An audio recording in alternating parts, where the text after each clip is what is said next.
Hello, everybody. Happy Wednesday afternoon. Hope yours is going well. We've got another Seahawks video to get to today, but first, we just hit 2,800 subscribers to the YouTube channel. Big milestone. Shout out to all the subscribers, and of course, special tip of the cap to the channel members. New channel members, new elite channel members, ItsHoof and the Reno. Join the previous elite channel members, Brendon, Mikel, Scott, Todd, Hasher for MVP, VGK Tiger 75, Ryguy 1218, Brendan Nelson's haircut, and Salacious Crumb. All right. So today we are going to talk more about the Seahawks pass rush in 2021. And even after yesterday, I still think there's some stuff to discuss here. Obviously, as of right now, we've done a lot to address the pass rush this offseason now. As of yesterday, we have now basically done what a lot of people would consider to be enough. But I wanted to go one step further into the discussion of whether or not we have enough and how we could get more in a logical and sensible way. So when I made my Kerry Hyder video yesterday and I talked about the various defensive ends on this team, I said that it seemed very likely to me that we were probably done looking for more pass rushers. We were probably at least done looking for more defensive ends. And some people pointed out to me something that was true, that Kerry Hyder is more likely to be a 5 tech in our defense, whereas Carlos Dunlap, for example, is more of a Leo defensive end. So getting Hyder does not preclude also getting Dunlap. And this is true. Not all defensive ends are created equal, not only in terms of the quality of their play, but also the type of their play.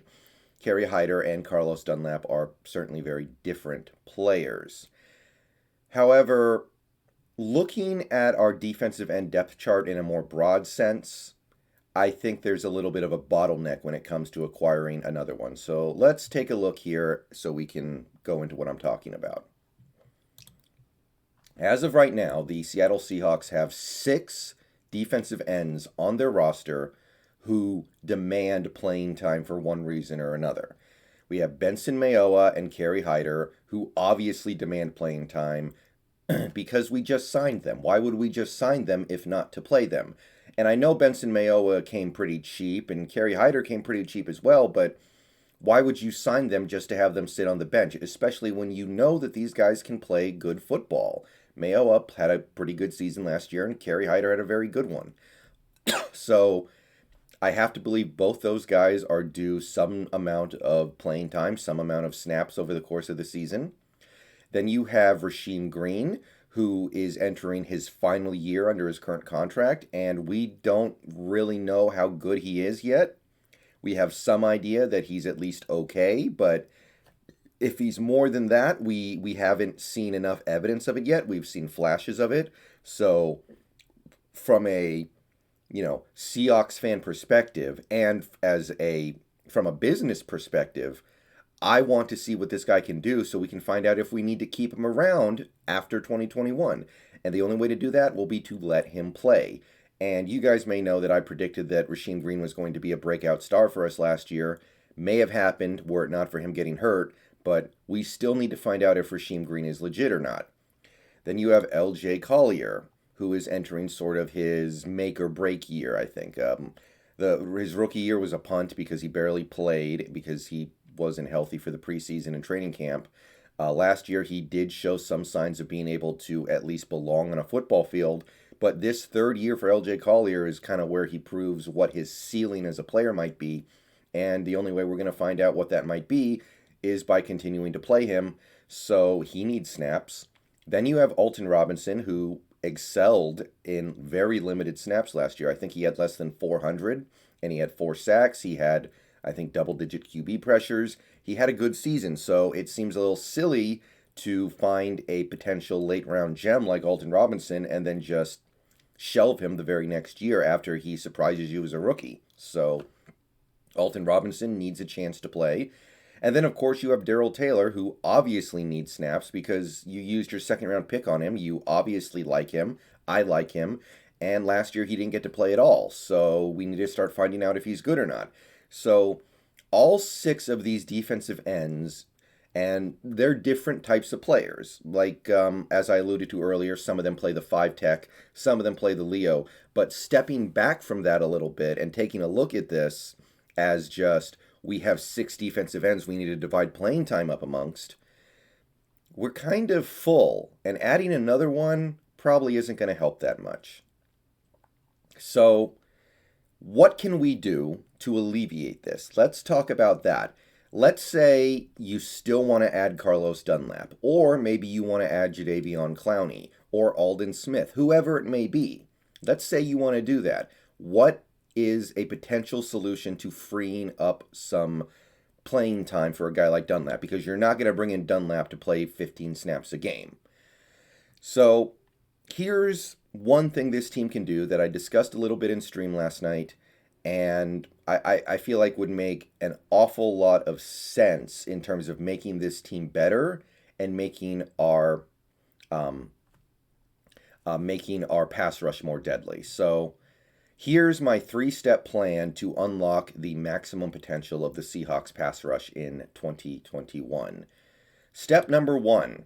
You trade Jarran Reed. And as you can see here, Jarran Reed is due a cap hit of $13.5 million, the 4th highest cap hit on the team this year, just a shade behind Lockett, and in effect really only behind the 2 big guns on the team. So if you were to trade or maybe cut him, there would be a dead cap hit of $5 million. That is a savings of $8.5 million. $8.5 million should be enough to pay for Carlos Dunlap and then some. So the savings here are big enough to warrant at least considering this option, even without what I'm about to get into.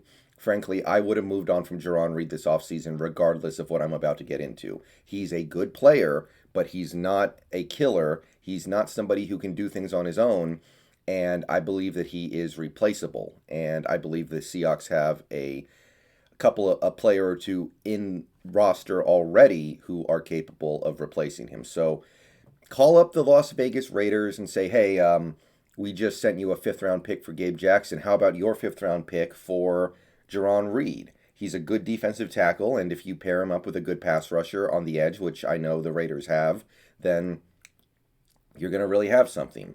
The Raiders need defensive players. They're looking to make bigger investments on the defense. We'll be paying about 40% of his salary. So, yeah, make it happen. Call up the Raiders and say, hey, give us our 5th-round pick, get back.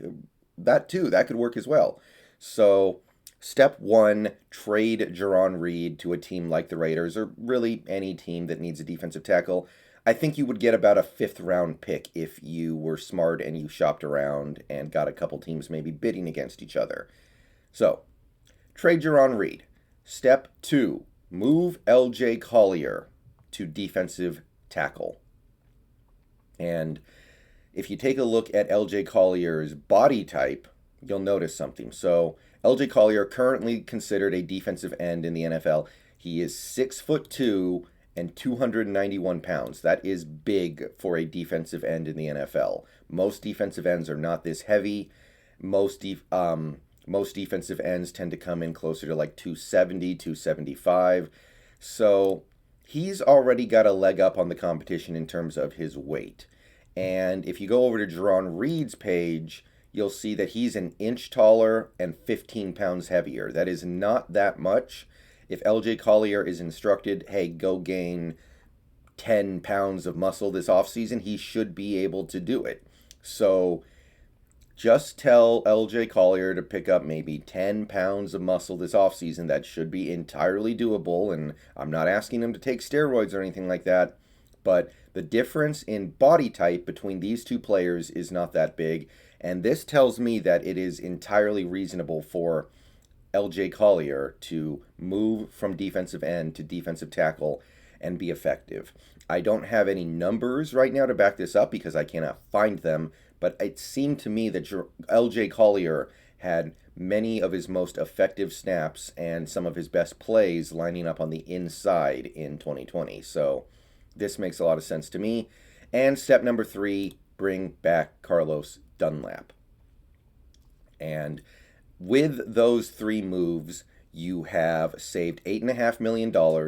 You have covered for the loss of your best pass rushing defensive tackle with a guy who should be able to replicate at least most of his success.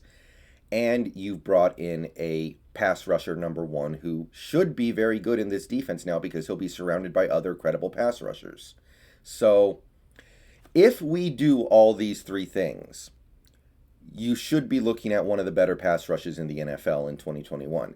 Now, we could go a little further into the issues that are still existing even after doing these things. If we do these things, we still might have an overload of Leo ends because you would be talking about Mayowa, Robinson, Taylor, and now Dunlap.